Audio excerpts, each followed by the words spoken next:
spread happiness, and I truly think that's what they do. Take a look at this. John, how many socks do you guys have here? We have 2,300 different socks. What? John Cronin has Down syndrome. He's also the co-founder of John's Crazy Socks. The 23-year-old entrepreneur decided to go into business with his dad, Mark, in 2016 when he graduated high school. John is also the company's chief happiness officer. What's our mission? Great happiness. On the count of three, say socks. 1, 2, 3. Socks! True to the mission, each package spreads joy, complete with candy, a thank you note from John, and sometimes they are even hand-delivered. Thank you, John. I'm so excited for my socks. Thank you. But what may have started as a crazy idea is now a proven success. Last year, the company made more than $5.5 million in revenue, and celebrities like Susan Lucci, Kevin James, Minnie Driver, and perhaps most famously, President George H.W. Bush, have all supported John's socks. It was President George H.W. Bush who signed the Americans with Disability Act, and that changed the world for millions of people. John would not be running this business today without that legislation. I had a great connection with him. He so inspired me. I really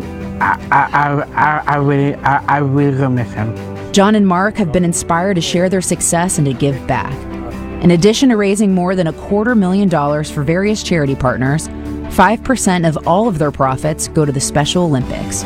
John is a Special Olympics athlete. All right, Johnny! He's also testified before Congress twice and spoke at the State Department with his dad, advocating for employment rights for others just like himself. You're always showing folks that people with different abilities are ready, willing, and able to work. Right. My little brother, who's writing sock descriptions for you guys, who has Asperger's, which is on the autism spectrum, and I know I've seen his struggles with trying to find employment. For us, it's showing what people with differing abilities can do. What can happen if you give somebody a chance? Today, we have 39 employees, 23 of whom have a differing ability. They make it possible for us to succeed. The company also gives employees a sense of belonging. How is this job different than some of your previous jobs? It's more fun to work here. It's more relaxed environment and everyone's very friendly. Do you enjoy working here? I enjoy working here, yeah. I love all the employees here. This is the first job I've ever had, actually. Really? Yeah, no one else would accept me. So your colleagues here? Yes. What do they mean to you? I would say it's family because we have each other's backs, we know our weaknesses, we know our strengths, and that makes us stronger. And do you enjoy working for Mark and John? Of course I do. It's such an inspiring story. Seeing them succeed makes me want to succeed. I had Down syndrome. Down syndrome never held me back. John's favorite socks are a pair that he designed and created for Down syndrome awareness. I taught that. What? A red one. You did that yourself? I did it by myself. That's awesome. Is it pretty cool to see what you create turn into a sock? Yeah. But this year, John's famous dancing skills inspired a new pair. So these are the rockin' Down syndrome socks. Down. John, you're a better dancer than me. I'm not the best dancer. Well, but we're having fun. How were my dance moves? Were they okay? Your dancing is amazing. You're the only person that's ever told me that. Right. That's great. And he's obviously very gracious by not making fun of my dance moves. So thank you, John. I appreciate that. On the socks, it says 5% of the earnings are donated to Special Olympics, and we donate $1 from each pair to the National Down Syndrome. Well, and John is a Special Olympics athlete. I honestly don't know how he does everything because back in 10 years, it's ridiculous. They expect 100,000 to come across this month, 76,000 last month, over 1 million for the year. So, and not saying it's a threat, but they said about 2 o'clock in the morning, hundreds of people, about 400 people showed up. 5 minutes later, another 200 people showed up. Yeah, you got nowhere to put them. No, and what's interesting is that if you drive south out of in Arizona, for example, at a certain point there's a sign on the highway that says proceed further at your own risk. In other words, the writ of the United States government, the most powerful government on earth, does no longer run within its own country. That's actually something people should be furious about, absolutely mad about. You know, Mark, in the midst of this crisis, you have Senator Kirsten Gillibrand coming out, and of all things to talk about, she comes out and says that illegals have a right to Social Security. Take a listen. I want to get your reaction.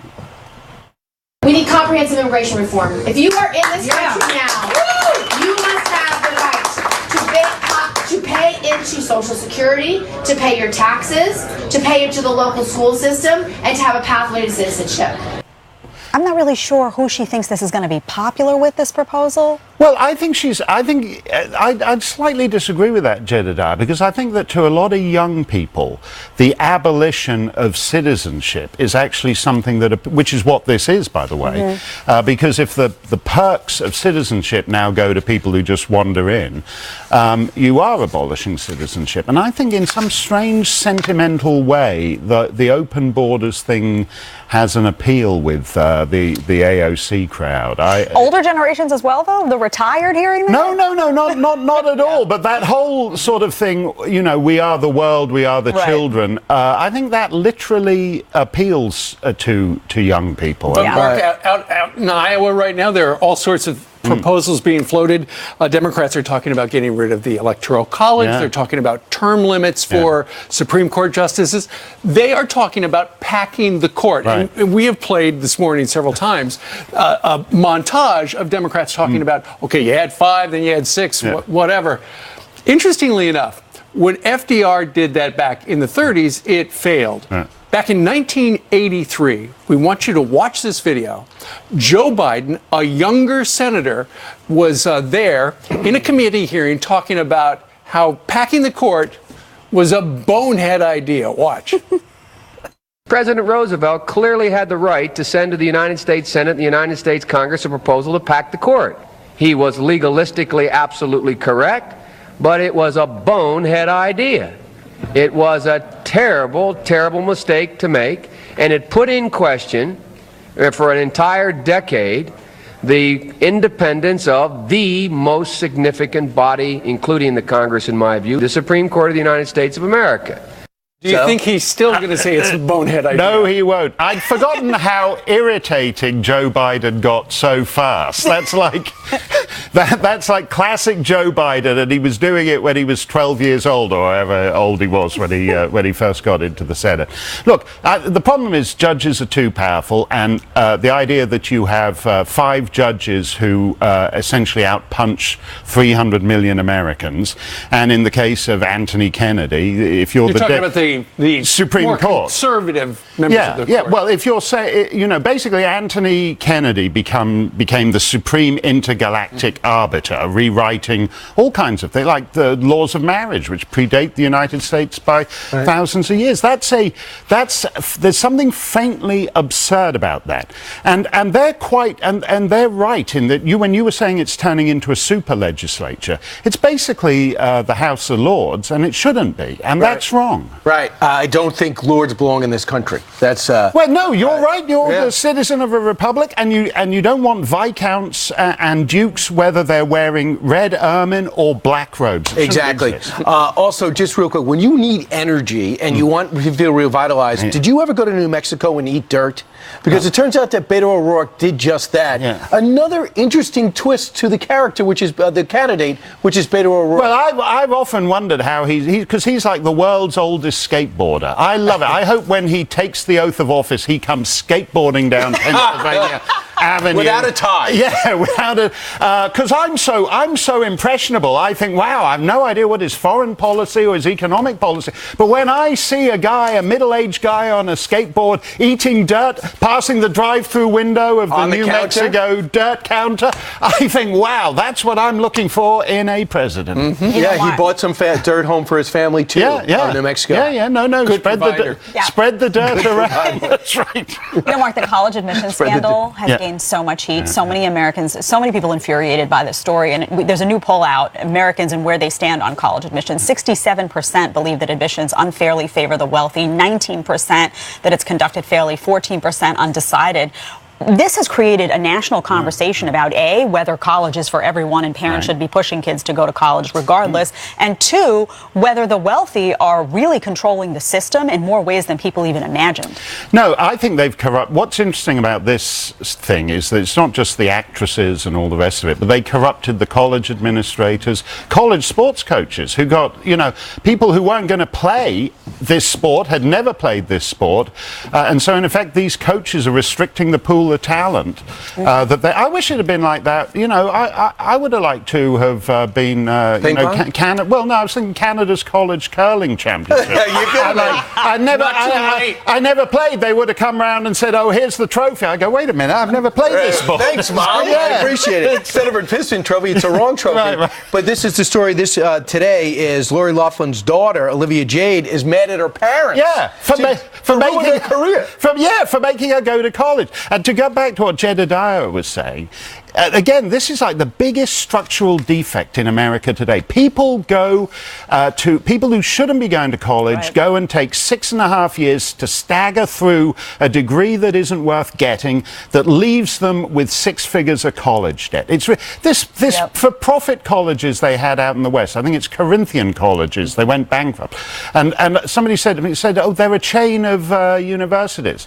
I go, "What do you mean a chain of universities? Like Payless Shoe Source? What is that?" Right. This is ridiculous. A diploma mill? Is that what you're suggesting? Yeah, I'm not.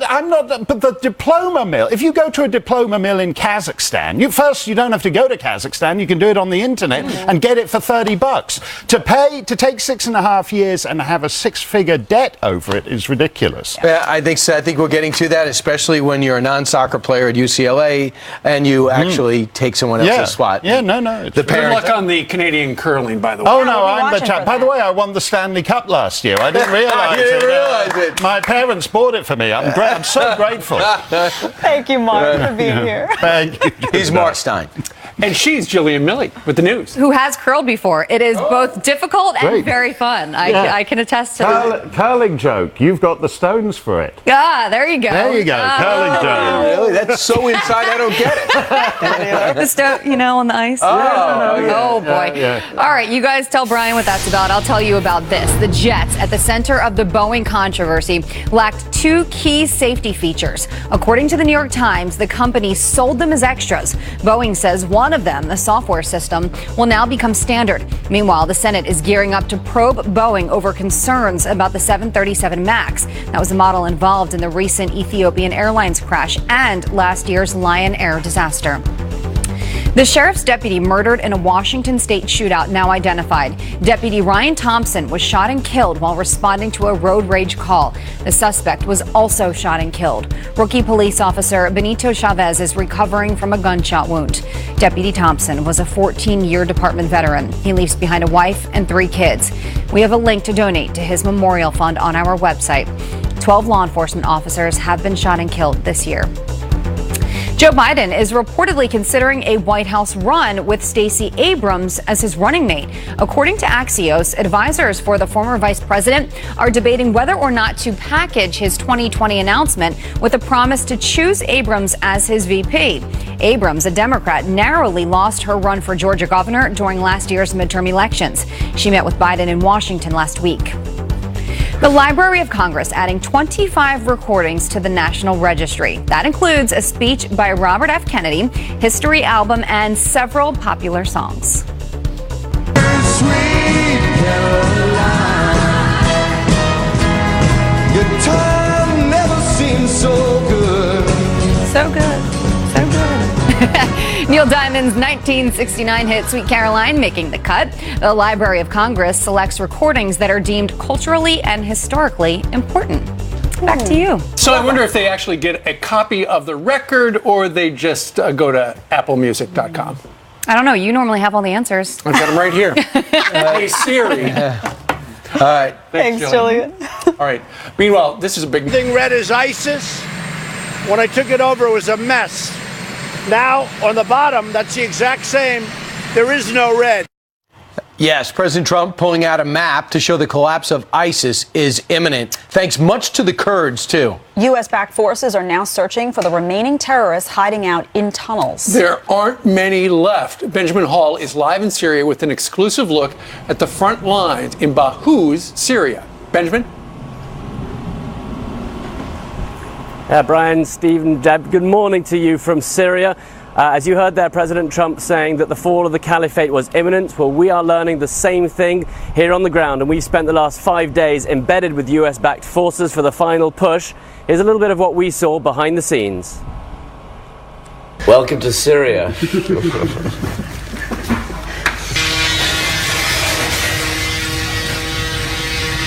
pieces of equipment hanging around just in case anyone comes by. And then this is where we shower. I'll walk you through our morning routine, but if this doesn't wake you up, nothing will. And still we've got those US jets overhead.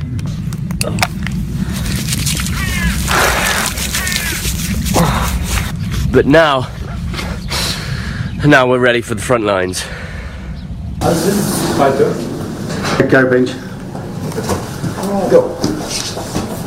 We are just about 50 meters away from the last remnants of ISIS. We can see them. There is an active sniper. We're having to take cover behind this burn. It's slow going. Laying down bullets and mortars. All right, come and have a tour of our high-tech office space right here in far eastern Syria. We have scavenged around to find things.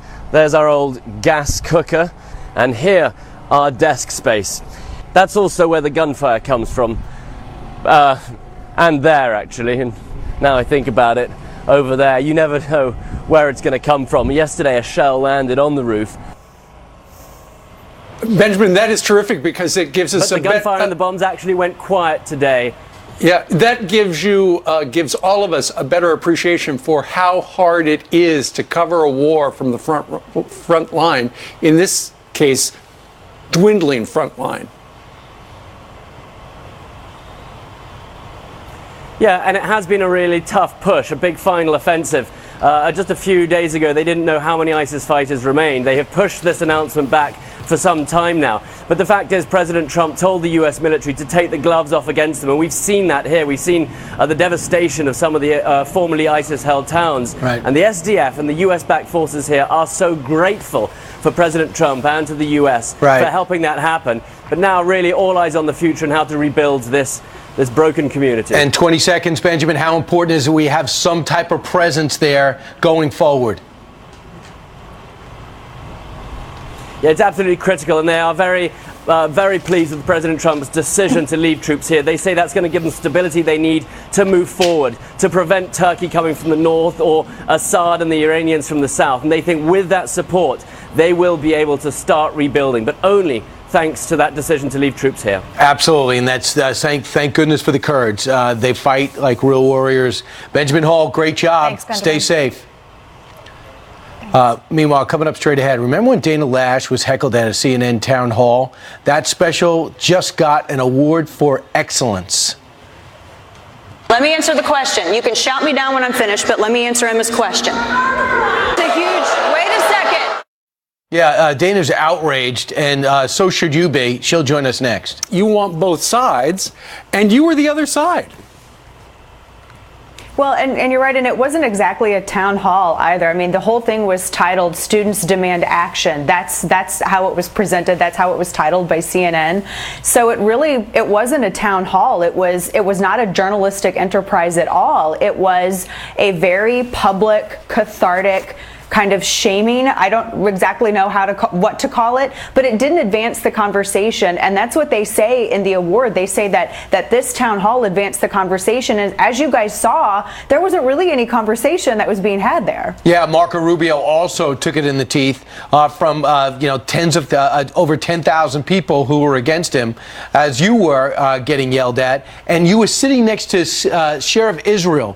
What did we learn later about Sheriff Israel, who was sanctimoniously almost campaigning for more time in office? Yeah, well, and he was also campaigning before he was brought out on the stage. Actually, before the cameras began. That's one of the things that the network didn't tell anyone, is that they brought out Scott Israel and all of these politicians, and they allowed them to give political speeches and deflect blame, particularly Scott Israel. And when we were sitting on that stage, as you all saw, I asked him, why is it that his department ignored numerous calls when, according to Florida state statute, the digital death threats that were communicated by that murderer, those are felony actions infractions, and he could have been declared ineligible before he even purchased a firearm, and this could have been avoided, but for some reason, Scott Israel's office didn't act. And the interesting thing was that network's own report that the moderator didn't even defend on the stage. So, which again brings me to, I don't know how this is a journalistic endeavor, but they didn't hold account Scott Israel. And these were things that were already known at the time, and they just allowed him to skate. They ran defense for him. Dana, you referenced this a bit earlier, but I want to read the statement. USC's Norman Lear Center on why CNN won the Cronkite Award. CNN Parkland Town Hall gave generous space to speak to gun control advocates, politicians, Parkland students, parents, and a representative from the NRA. The program helped, quote, advance the national conversation on gun control and violence. I agree with you. I don't think they were aiming to advance the conversation at all. I have to ask, though, I've always wanted to ask you this. When you accepted this offer to go there, were you expecting them to give you a fair shake? I thought it would be fairer. I knew it wasn't going to entirely be a fair shake. The town hall happened on a Wednesday, and I found out that I was going to go on a Tuesday, and then I found out that I was going to be asked questions Wednesday, but I didn't know I was going to be on stage until I got there. Membership was blowing up the phones at headquarters, really concerned that there was going to be a lack of defense for law-abiding gun owners across the country, which is why I was asked to go. And I knew that it was going to be tough, and I knew that it wasn't so much about a debate, but it was hopefully we would have some conversation. But the way that the network organized it was purposefully to avoid any real conversation. I think it was too soon after the tragedy, and the way that it was set up to exploit pain for maximum emotional impact. That's a performance. That's not a town hall, and it's not fostering any kind of discussion. If anything, Jedediah, they set back discussion by decades. All right. Yeah. Well, thank you, Dana. I appreciate it. You showed unbelievable courage and composure. I watched that. I couldn't believe it. Yeah, I have to say, I was not surprised. I mean, I saw it. I watched it. I was like on the edge of my seat angry, but I was not surprised that you got the treatment that you did. I think that was a setup. Thank you, Dana. Thank you, Dana. Thank you. Beto O'Rourke refuses to support a law protecting babies who survive an abortion. What does that say about the state of the Democratic Party? Ben Shapiro, sounds off, coming up next. And hey, picking up this phone. If it is isolated statistically, criminalizing hundreds of thousands of law-abiding people on the basis of that seems like bad policy. Well, Ben, Senator Bernie Sanders has tweeted this out. This is what real action to stop gun violence looks like. We must follow New Zealand's lead, take on the NRA, and ban the sale and distribution of assault weapons in the United States. Ben? I'm old enough to remember when Democrats tried to run away from suggesting that they were pushing for a gun confiscation. Now, apparently, they're going to full-scale embrace gun confiscation. We have something called the Second Amendment in this country. It is deeply embedded in American culture, and rightly so. And again, if you're going to pick countries that are good examples of why gun confiscation is needed, New Zealand is not one of them. There are 35 murders in the entire country in 2017, in a country of some 4.4 million people. So Beto O'Rourke's got some interesting beliefs, we're finding out. Doesn't really stand on policy much, but looking at his background, he wrote a novel just about how great it was to run over children, but he was a kid then. And then he also was part of a hacking group, but we didn't find about that until recently. And then we find out that he likes to eat dirt for revitalization, dirt from New Mexico. And then we find out where he stands on late-term abortions. Let's see if we can see a position here. You were asked about late-term abortions just before. I'm wondering specifically, if you had won the election last November and if you were in the U.S. Senate a couple days ago, how would you have voted on that bill? I would have listened to the women. I would have listened to doctors and medical providers. I would have looked at the facts and understood the truth. And then I would have voted with those women to make their own decisions about their own bodies. Ben, we're talking about a fully functioning, now viable baby. I'm still confused as a woman why people are talking about women's rights in relation to a child that now has its own rights. Is this really what Democrats want to be pushing? I mean, it really is quite insane. The fact that Beto O'Rourke and every other major Democrat feel forced to embrace this position that you have to be for abortion up to and sometimes beyond the point of birth, it just demonstrates the radicalism of the Democratic Party. Even Beto's generalized position, which is that in the third trimester, abortion should be legal. Forget about the infanticide position. Even the third trimester position is a position that only 13% of Americans hold. This is far out of the mainstream, far more out of the mainstream than generalized pro-life views on the Republican side of the aisle. And it is amazing to watch the media treat it as though it is mainstream to suggest that women have a right to kill fully formed babies. Sure. You were out in California. It was a number of weeks ago. There was somebody who was doing some recruiting for Turning Point USA, and they were assaulted, and now charges have been filed against a non-student out there. The president later today, Ben, is going to sign an executive order on free speech on college campuses and how important it is. Who's this going to help?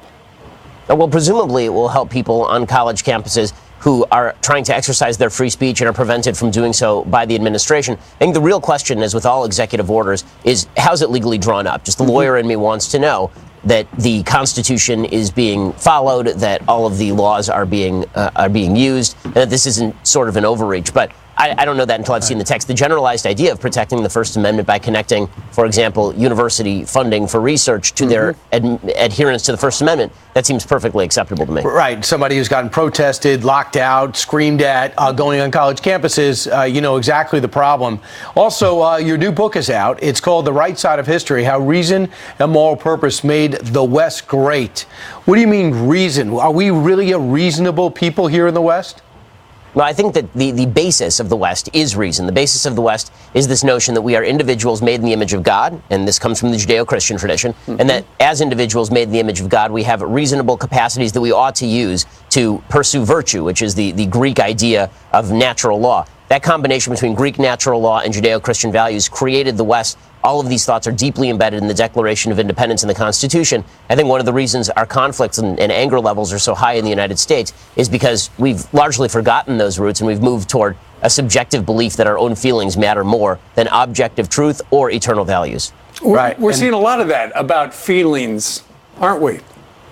Yeah, the self-esteem movement did an incredible amount of damage to the United States. The continued focus on how I feel today, and if you offend me, then somehow you've sinned against me, or you've sinned against my identity. It's incredibly dangerous for American politics, and it actually exacerbates the identity politics and political polarization and racial polarization that you've started to see in the country. Reminds me of your facts don't care about your feelings, or some version of that tweet. Looks like the book was an offshoot of that. That's exactly right. At least I hope so. Yeah. Thanks, Ben. Thanks. Ben Shapiro joining us, certain to be a bestseller. Meanwhile, talking about joining us, that's what Jillian's doing. Every day. Yeah. Like, what, 6 times a day at least? As far as I know. I don't count them. I just look forward to them. Oh, cool. Well, thank you very much. Me too. It's the best time of my day. Let's start off with these headlines here that we're following a story out of Arizona involving a popular YouTube mom who is under arrest, accused of physically abusing her 7 adopted children. Michelle Hobson ran a YouTube channel with hundreds of millions of views called Fantastic Adventures. According to officials, her kids say she would pepper spray, beat, and starve them if they didn't remember their lines or participate in videos. All 7 children have been removed from that Arizona home. Her channel has been taken down. Rival tech giants are teaming up to combat robocalls. Hi, this is Jessica calling with the funding department at the Business Loan Center. AT&T and Comcast will work together to verify phone numbers starting this year. The new system will allow customers to see if a call is coming from a legitimate number or a scammer. Americans received nearly 48 billion robocalls in 2018, so this news is great. A college sophomore says he was kept out of student government because he's a Republican.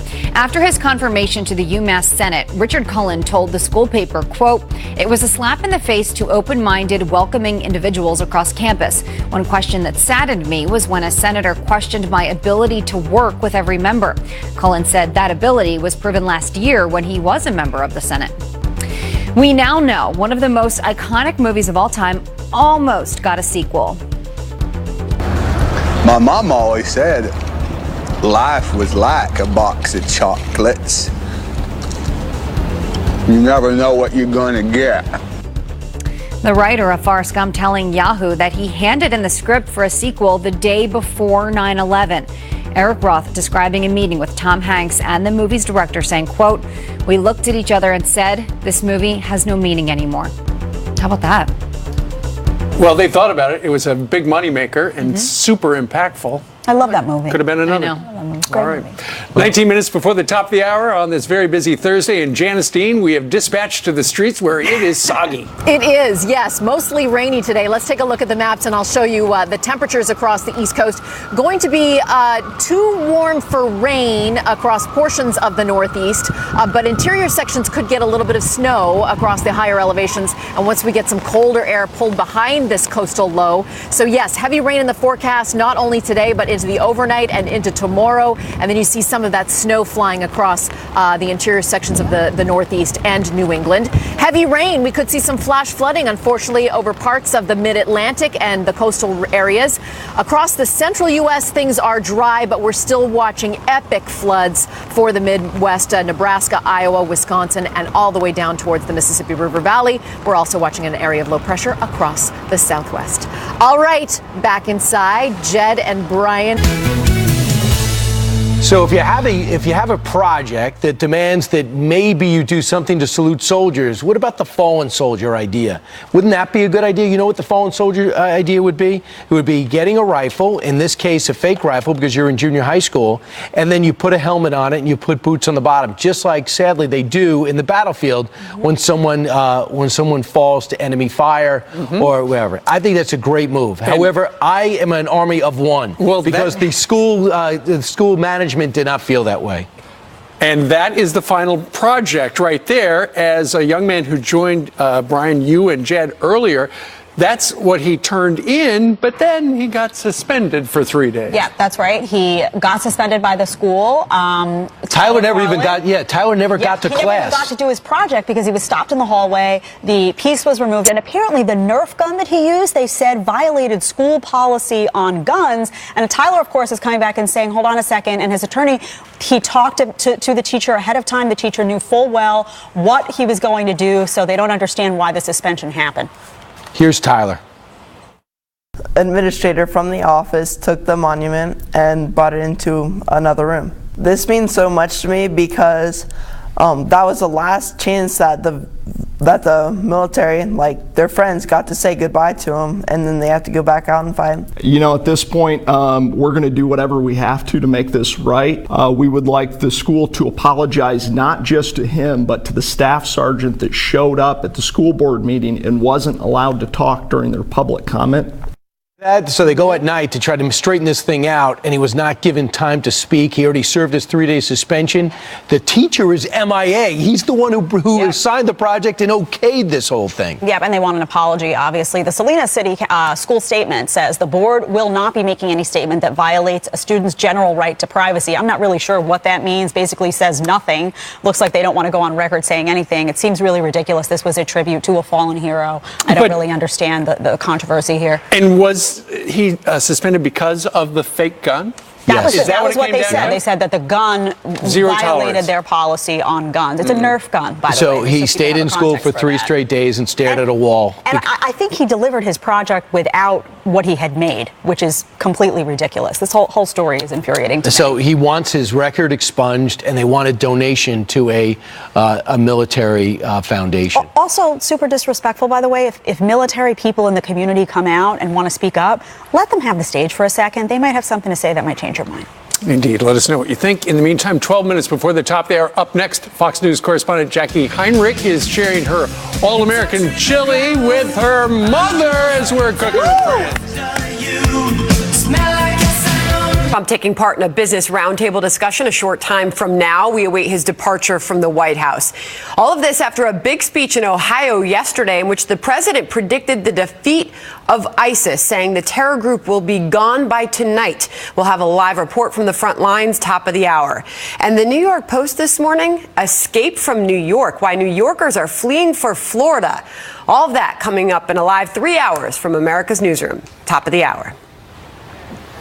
I have no idea why we go to Florida. Meanwhile, you've seen our next guest all over the network, reporting on the biggest stories that matter the most, from the border to the UN to Times Square. But today, she's in our studio to share one of her favorite family recipes. Fox News correspondent Jackie Heinrich joins us with her mom, Jane. Yay! Good morning. Hi, Mom. By the way, let me just say, I smelled this from upstairs. It smells delicious. Well, the story behind this chili, so this is my mom's All-American chili that we're sharing Where'd today. you get the recipe? I made it up. I just came up with a bunch of different ways to make it. That's a good cook right there. Growing up, I never wanted to learn how to cook because why would I? I have her and she was so good. But I'm in college and I'm craving my mom's meals and I would drive her crazy calling her at like 10 o'clock at night being like, Mom, what are the ingredients to whatever thing?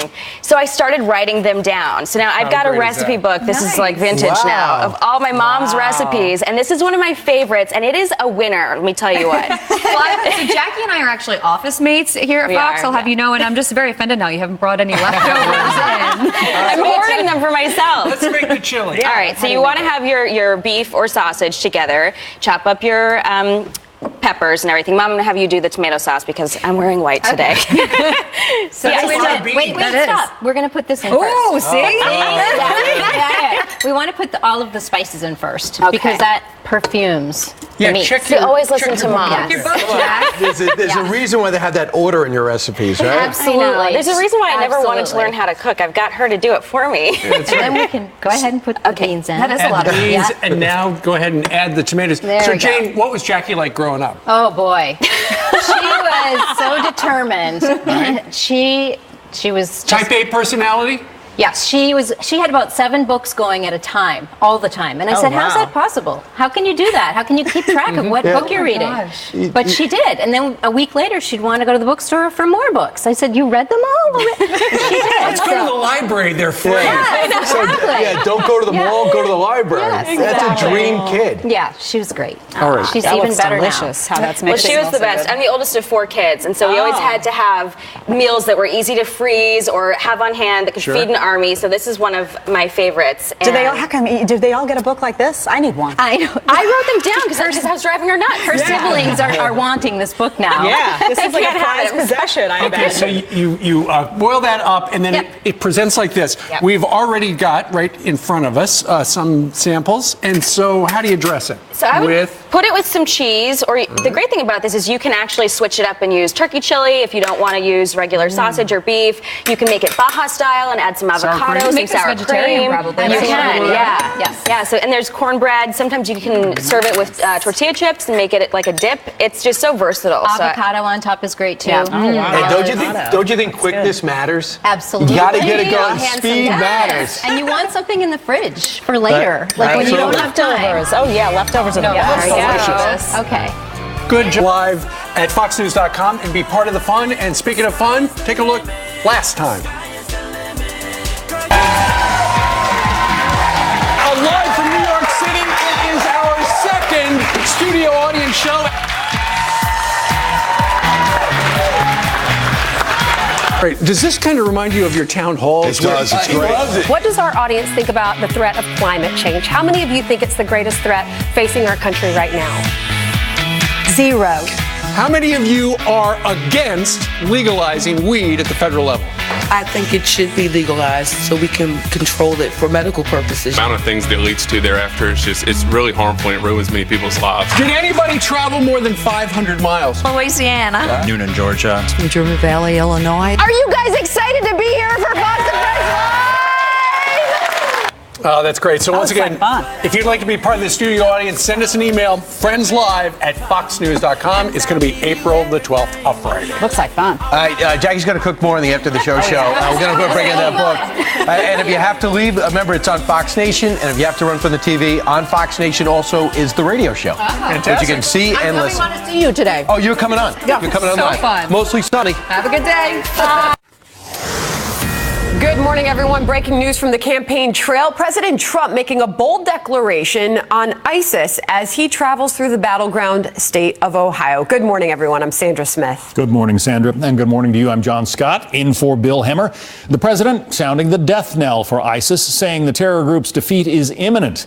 The commander-in-chief touting the Islamic State's dramatic loss of territory across Iraq and Syria with a couple of maps he brought along with him. When I took over, it was a mess. They were all over the place, all over Syria and Iraq. And you'd see it was a sea of red. And now you look at it, and there's no red. No red. That's as of today. This is ISIS. There's none. The caliphate is gone as of tonight.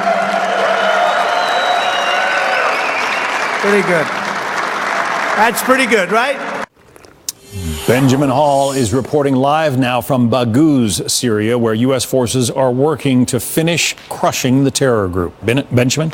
And President Trump saying there that the caliphate is finished very imminently. We're hearing the same thing on the ground out here. The announcement officially has not yet been made. There are still some pockets to be cleared, but there's nothing left of their last stronghold. For the first time since we've been here in Syria, 5 days, covering this offensive, the bombs have stopped dropping, the gunfire has disappeared. There's an eerie calm here now, and I think we have witnessed the end of the caliphate. The town of Baghouz and their final tented encampment is now thought to be empty. With just a few ISIS fighters who were found last night, the hunt is on for any that remain. But the job really now is in a clearing stage. US airstrikes, artillery, mortar and intelligence made this job possible, and there's a lot of gratitude from people on the ground about that. You see signs of US air power here everywhere. President Trump told the US military to take the gloves off to defeat ISIS. Well, that's exactly what they did, and the result can be seen all around me. Troops here are now bringing the black flag of ISIS down. It no longer flies over the town of Baghouz. For a short time at least, they can enjoy this moment. There is no sign of any of the ISIS leaders. It's believed they have fled, perhaps into western Iraq. But the critical piece now is stabilizing this region and making sure that they can never return. Once they ruled over 8 million people, well, today, for now at least, they are gone. Back to you. Spectacular reporting, Benjamin Hall, and very good job by the U.S. forces and everybody who helped get rid of that group. Yeah, President making this big prediction last night, and just wanted to say thank you to Benjamin Hall and that reporting from the front lines, bringing us all that story. We deeply appreciate that. Meanwhile, on to this, the 2020 campaign now in full swing with President Trump stumping in battleground Ohio, Beto O'Rourke pushing through all 10 counties in New Hampshire, and the former governor of Colorado, John Hickenlooper, raising some eyebrows during a town hall last night. But one theme seemingly not going away. Democrats calling to change the face of the U.S. Supreme Court. If we were to change the composition of the Supreme Court, that should not be done by Democrats or Republicans. That's a conversation for the entire country. Maybe we set term limits on those justices. Well, the first thing I would do as president is make sure that we got the right people onto the Supreme Court, so we didn't have worries, and that we really do uphold the law. They want to try and catch up. So if they can't catch up through the ballot box by winning an election, they want to try doing it in a different way. Now, we would have no interest in that whatsoever. It'll never happen. It won't happen. I guarantee you, it won't happen for 6 years. And now Justice Scalia's own son is weighing in. Ellison Barber is live in Washington following all this for us. Ellison, good morning. Good morning to you. Yeah, so a number of Democratic 2020 hopefuls have suggested that they are open to the idea of changing or overhauling the Supreme Court. South Bend, Indiana's Mayor Pete Buttigieg was one of the first to talk about it. He said that we should consider expanding the court from 9 justices to 15 and perhaps rotating out the justices to the high court from the appellate level. Senator Elizabeth Warren says that Democrats need to consider every available option. One idea that I think is interesting is you have 15 members, but only 10 of them are appointed in the political fashion. 5 of them can only be seated by unanimous agreement of the other 10. First, they steal a Supreme Court seat. Then they turn around and change the rules on filibuster on a Supreme Court seat. And so when it swings back around to us, what are we going to do? And my answer on that is all the options are on the table. Republicans are solidly against it. Of course, there's the president, the likely 2020 nominee, but Republican lawmakers are weighing in as well with words and legislative action. In an op-ed on FoxNews.com, Senator Marco Rubio says the court needs to stick with 9 justices. He writes this, quote, to prevent the delegitimizing of the Supreme Court, I will introduce a constitutional amendment to keep the number of seats at 9. Earlier this week, Republican Congressman Mark Green said that he would do the same and introduce a constitutional amendment on Thursday, that's today, to limit the number to 9. Sandra? Who's siding with Democrats on this issue, Ellison? arguably, you could say in some ways Chris Scalia might be, or at least saying that in parts they have a more legitimate argument in his view. So Scalia, the son of the late Justice Antonin Scalia, says that the idea of 15 justices, with Republicans picking some, Democrats picking some, and then sitting justices picking some, he says that that idea is unconstitutional. But the idea of changing the number, in his view, could be a more serious discussion. Listen here. As far as the number itself, the number of justices, that would have to be passed by a statute. The Constitution does not say that there needs to be 9 justices, and there haven't always been 9 justices. So, theoretically, that's something that could happen, and that's maybe an argument worth taking seriously. Sandra? Ellison Barber in Washington. Ellison, thank you. For more on this, let's bring in Byron York, chief political correspondent for the Washington Examiner, also a Fox News contributor. Byron, do you get the sense that this push to expand the Supreme Court, which seems to be coming from Democrats, is that some issue that they have poll tested, or is it just they're just kind of making it up on the fly?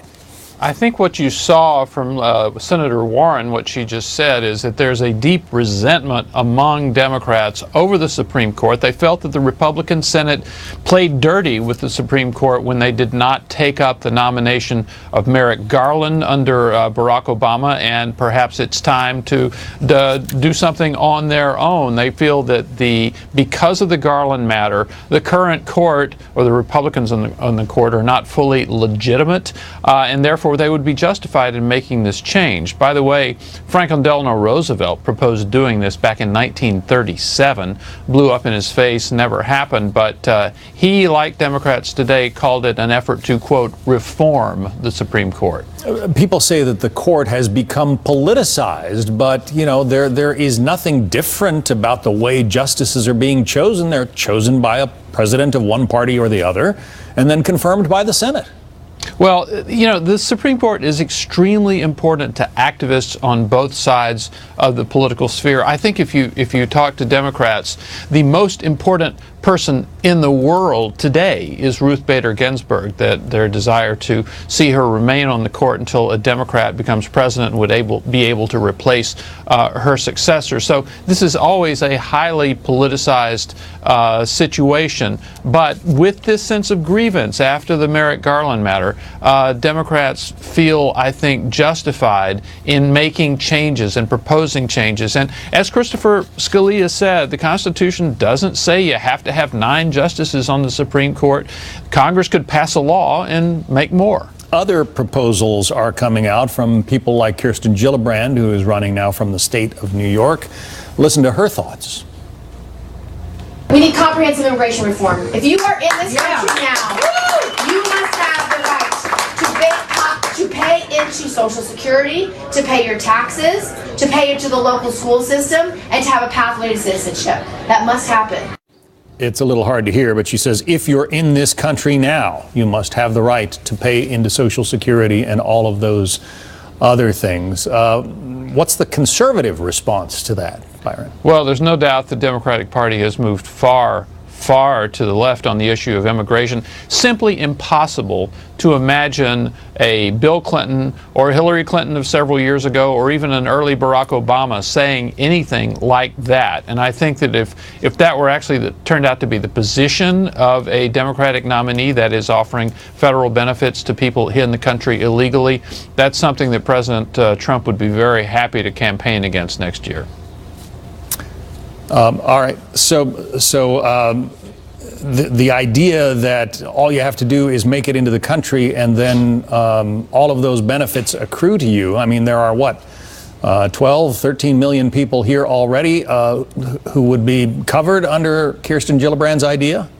Yeah, and I think there's no doubt that already there are a lot of incentives for people to come to the United States illegally. Those arriving across the southern border in family groups can cross illegally, turn themselves in. They cannot be detained for any length of time, and they cannot be returned. So they're actually in the United States. If there were the promise of a lifetime of federal benefits doing that, I think you'd see the illegal traffic across the border increasing way more.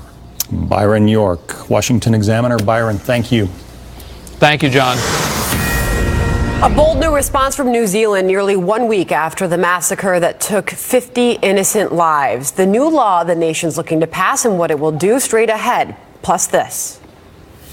We are going to commit ourselves to registering and engaging 1 million voters between now and 2020's presidential election.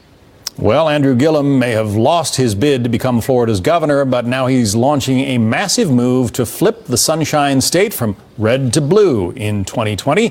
Kayleigh McEnany is the Trump 2020 candidate. Still breaking news on that chemical plant fire in Texas we've been telling you about. Officials are speaking right now. They say they're calling in National Guard troops and warning people to stay inside. This after high levels of benzene are detected near that Houston area petrochemicals facility that caught fire this week. Hazmat teams are on the scene. Several school districts have been forced to cancel classes because of this. More on this story as we get it. We have the best economy we've ever had. We have the lowest unemployment that we've had in 51 years. Soon will be the record all time. And what's going on with General Motors? Get that plant open or sell it to somebody and they'll open it. Everybody wants it. Sell it to somebody or open it yourselves. Get it going now, and the UAW will help you. Well, that was President Trump slamming General Motors while touting a strong economy in Ohio. Joining us now, Maria Bartiromo, host of Mornings with Maria over on FBN, hosting from D.C. this morning. Great show this morning, Maria. And it was a big night last night with the president touting the economy, but really going after the auto giant GM. Yeah, and I can understand why the president is so upset about this, because this is the president who has built his campaign, his presidency on the economy and job creation. And by all accounts, we've seen very good job creation, good economic growth as a result of those policies. And now we see this plant closing. It's going to mean 3,300 hourly workers indefinitely, temporarily out of work. But to be fair, Mary Barra, the CEO of GM, is saying, look, we're going to find opportunities for all of those people at the plants that are working, at the plants where there are growth opportunities. Because the truth is, at the end of the day, GM has to respond to what customers want. And customers are still looking at big trucks and bigger cars, not sedans. And if one part of the business is not working, a private and public company should have the opportunity to change its business the way it sees fit. I don't think President Trump would like it when he was a real estate developer, hearing President Obama or President Bush telling him, hey, don't shut this building and don't do this, because it's his business. He's got a right to run his business the way he wants to run it. Right. But I understand the frustration. And Maria, I know you're a born and raised New Yorker and proud of that fact, but yes, there are some who think that they just can't bear the high cost of living in this city anymore. And the headline this morning in the New York Post, Escape from New York, 41% say that they can't afford to live here. It breaks down the cost of living, and it's astounding when you get into the numbers. A Manhattan one bedroom these days is $3,100 a month average, and people say that they want to go somewhere more welcoming. They fear they just won't be able to ride this out.